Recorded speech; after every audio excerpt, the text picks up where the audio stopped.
এদিকে মৌসুমের প্রথম শৈত্যপ্রবাহ হানা দিয়েছে যশোরে। বাড়ছে ঠান্ডাজনিত রোগে আক্রান্তের সংখ্যা।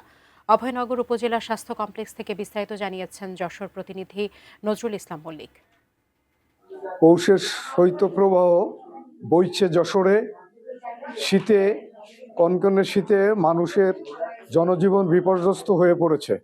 গত কয়েকদিনে ঠান্ডাজনিত রোগে যশোরের বিভিন্ন সরকারি এবং বেসরকারি হাসপাতালে মানুষ আক্রান্ত হয়ে চিকিৎসা গ্রহণ করছে। এর মধ্যে শিশু এবং বৃদ্ধরা রয়েছে সংখ্যায় অনেক বেশি।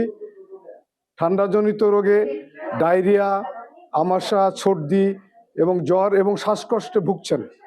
আমরা বিভিন্ন হাসপাতালে খোঁজ নিয়ে এবং অভয়নগর উপজেলা স্বাস্থ্য কমপ্লেক্সে এসে দেখেছি যে বিভিন্ন ওয়ার্ডে শিশু এবং বৃদ্ধরা চিকিৎসা গ্রহণ করছেন। বিভিন্ন রোগীর সঙ্গে চিকিৎসা দিতে গিয়ে চিকিৎসকরা হিমশিম খাচ্ছেন বাড়তি এই শ্বাসকষ্ট এবং ঠান্ডাজনিত রোগে আক্রান্তের চিকিৎসা দিতে গিয়ে। আমরা দেখেছি এই শীতে জনজীবনে মারাত্মকভাবে প্রভাব পড়েছে, বিশেষ করে খেটে খাওয়া মানুষ যারা দিন আনে দিন খায় এবং কৃষিকাজে চরমভাবে কৃষিকাজ বাধাগ্রস্ত হচ্ছে। এই ছিল শীতের সর্বশেষ।